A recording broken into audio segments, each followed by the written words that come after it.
दोस्तों, आज हम एक लोक कथा सुनने जा रहे हैं। ये उत्तर प्रदेश की लोक कथा है और 7वां पाठ है ये, और उस पाठ का नाम है टिप टिपवा। तो अब देखें, एक थी बुढ़िया, उसका एक पोता था। पोता रोज रात में सोने से पहले दादी से कहानी सुनता। दादी रोज उसे तरह तरह की कहानियां सुनाती। ये तो हम भी जानते हैं ना, बच्चों को कहानी सुनना बहुत पसंद है। और रात को तो उनके पास वक्त होता है, पूरा दिन तो वैसे ही निकल जाता है और रात में कहानी सुनते सुनते बच्चे सो जाते हैं। तो वो जो बुढ़िया थी वो अकेली थी।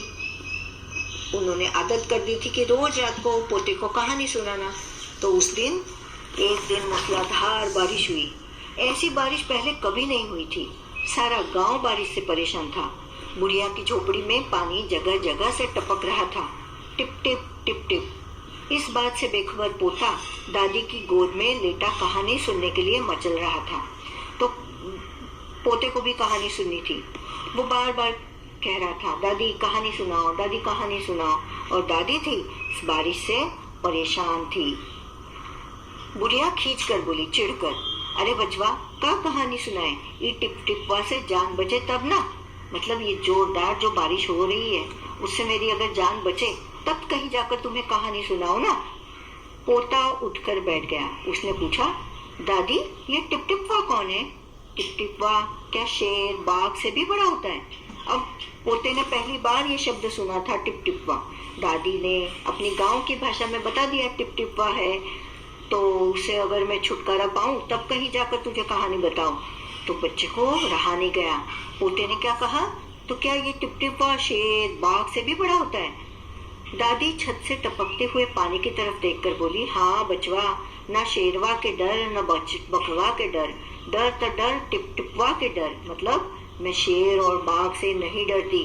और किससे डरती हूँ? ये पानी से बरसते हुए इतनी धुआंधार जो बारिश हो रही है उससे तो मैं तंग आ गई हूँ। अब क्या होगा पता नहीं क्या होगा, और उससे मुझे डर लग रहा है। अब इस वक्त ना मुझे शेर से डर है ना बाघ से डर है।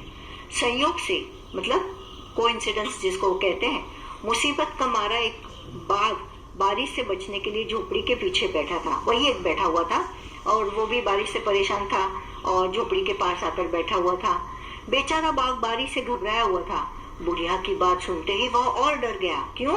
उसने सुना था कि ये जो बुढ़िया है शेर और बाघ से नहीं डर रही। तो टिप टिपवा ये कोई चीज है जो उससे भी ज्यादा खतरनाक है। अब ये टिप टिपवा कौन सी बला है? जरूर यह कोई बड़ा जानवर है। तभी तो बुढ़िया शेर बाघ से ज्यादा टिप टिपवा से डरती है।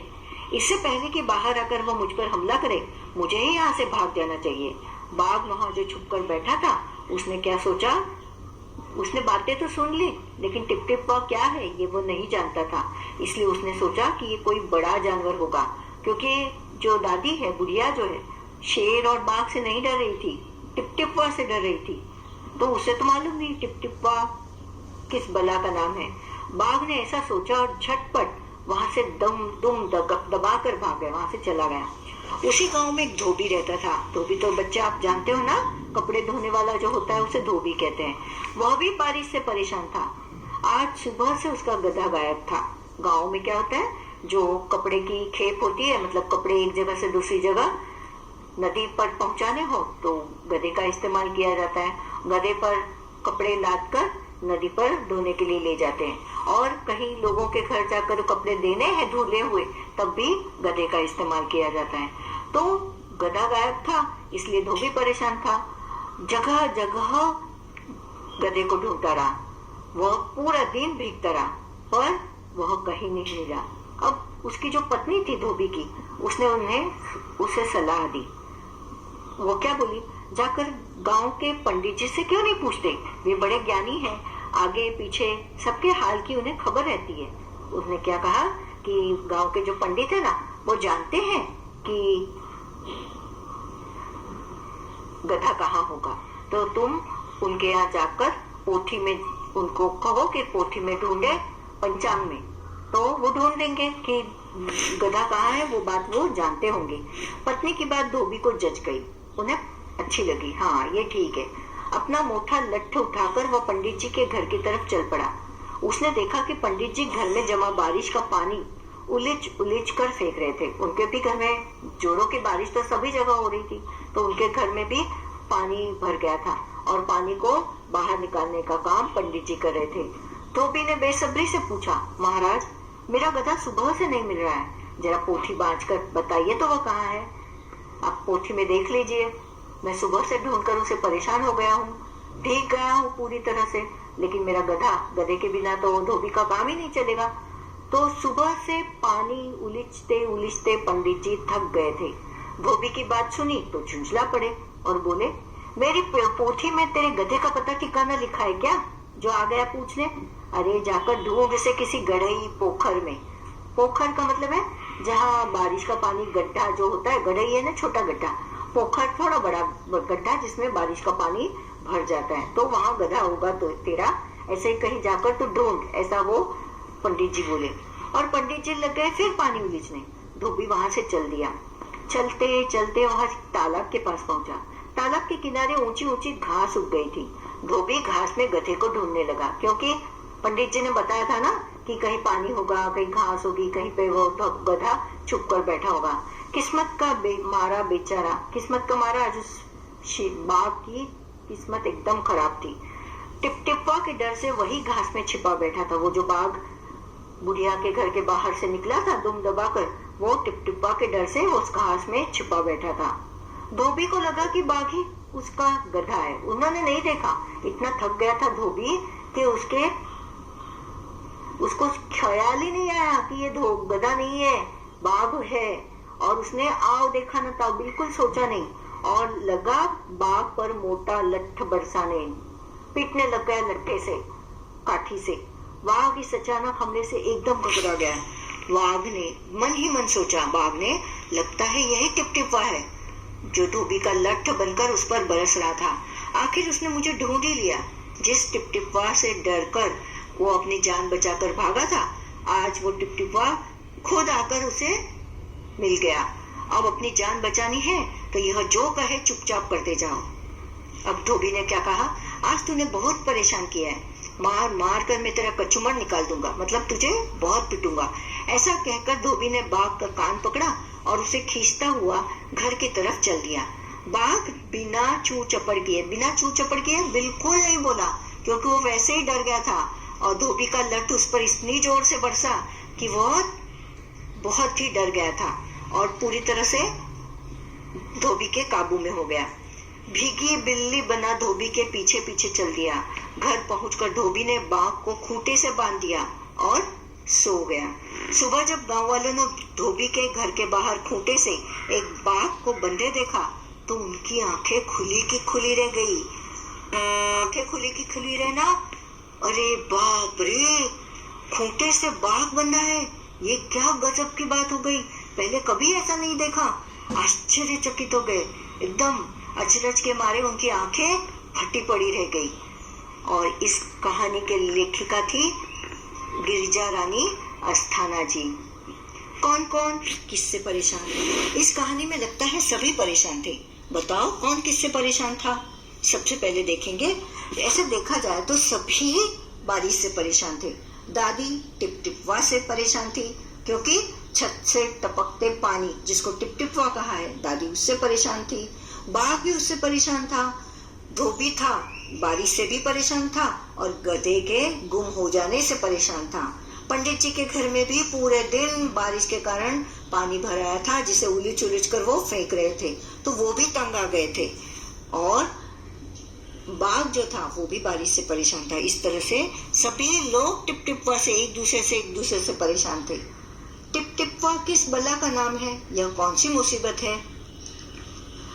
टिपटिपवा छत से टपकते हुए जोरदार पानी की बौछारों को कहा गया है। अभी नीचे कहानी में से कुछ वाक्य दिए हैं, इन्हें अपने शब्दों में लिखिए। टिपटिपवा कौन सी बला है? तो टिपटिपवा कौन सी मुसीबत है? पत्नी की बात धोबी को जच गई, तो पत्नी की बात धोबी को ठीक लगी। बाघ बिना चू चपड़ किए भीगी बिल्ली बना धोबी के पीछे पीछे चल दिया, मतलब बिना आवाज किए बाघ चुपचाप भीगी बिल्ली बना धोबी के पीछे पीछे चल दिया। जरा पोथी बाँच कर बताइए वह कहाँ है। जरा पोथी, पोथी का मतलब पंचांग, देखकर बताइए वह कहाँ है। अभी याद करो।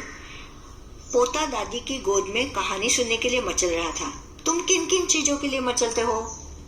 मैं कई बार नए खिलौने के लिए मचलता हूँ। बच्चे तो हमेशा नए खिलौने पाने के लिए मचलते हैं।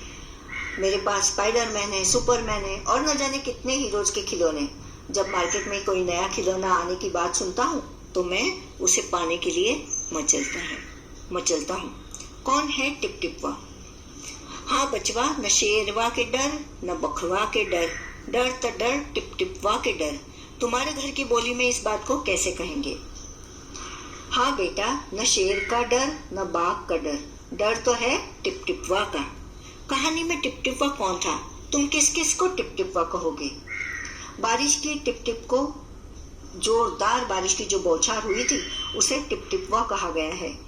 यहाँ धोबी के लठ को टिप टिपवा हम कह सकते हैं क्योंकि उसी लठ ने इस कहानी में टिप टिपवा का काम किया है। और अगर मानो तो आज सारी दुनिया कोरोना के टिप टिपवा से परेशान है। हर कोई मास्क लगाए, सैनिटाइजर का इस्तेमाल करके 2 मीटर की दूरी रखकर इससे बचना चाहते हैं। तो आज हम लोग अगर देखें तो सारी जनता, सारी दुनिया के लोग कोरोना से परेशान है। तो हम आज की इसमें कह सकते हैं कि ये भी एक बड़ा टिप टिपवा है। यह कहानी कैसे दिन की है? जब मूसलाधार बारिश हो रही थी। अगर मूसलाधार बारिश की बजाय बूंदाबांदी होती तो क्या होता? या यदि उस रात बूंदाबांदी होती तो? हाँ, यदि उस रात बूंदाबांदी होती तो दादी माँ बच्चे को नई कहानी सुनाती। न बाघ टिप टिप्पा से डरता न धोबी। पंडित जी आराम से धोबी को लापता गधे के बारे में पोथी देखकर बता देते। शायद गधा गायब ही न रहता। न धोबी बाघ को ही पकड़कर घर के खूंटे पर बांधता, न धोबी को बाघ को ही पकड़कर घर के खूंटे पर बांधना पड़ता। अब नीचे पानी के टपकने की आवाज टिप टिप टिप टिप आती है। तो सोचो और लिखो ये आवाजें कब सुनाई पड़ती है। तो पहले है खर खर। पहली आवाज खर्राटों की है जब हम सोते हैं और नाक से सांस लेते नहीं है, मुंह से सांस लेते हैं तो खर्राटे भरते हैं, तो वो आवाज है। भिन भिन, मक्खी या मच्छर के भिन भिनाने पर भिन भिन की आवाज होती है। ठक ठक, दरवाजे पर कोई दस्तक लगाता है तो ठक ठक की आवाज होती है। हाँ, शहर में तो बेल होती है तो बेल बजाते हैं, लेकिन कई जगह पे गांव में अभी भी ठक ठक की आवाज होती है। चर चर, तेल में सब्जी का तड़का लगाने पर चर चर की आवाज होती है। तड़ तड़ तड़, राई तेल में फूटने पर तड़ तड़ की आवाज सुनाई पड़ती है। और भग भग, रेलगाड़ियां, लेकिन वो मेल जो भाप पे शुरू होती है। मेलगाड़ी शुरू होने से पहले भग भग से शुरू होती है। या आग लगने पर सभी जगह भग भग भग भग करके सब जल जाता है। धोबी ने बाघ को खूंटे से बांध दिया। सोचो और बताओ, खूंटे से क्या क्या बांधा जाता है? खूंटे से पालतू जानवर जैसे गाय, भैंस, बकरी, ऊंट, गधा आदि को बांधा जाता है। एक से ज्यादा, एक कहानी सभी कहानियां, मतलब बहुवचन। एक तितली कई तितलियां, एक रोटी 10 रोटियां, एक चूड़ी ढेरों चूड़ियां, एक खिड़की 4 खिड़कियां। इस तरह से टिप टिपवा की कहानी पूरी हो गई है और मुझे यकीन है बच्चों आपको जरूर पसंद आई होगी। धन्यवाद।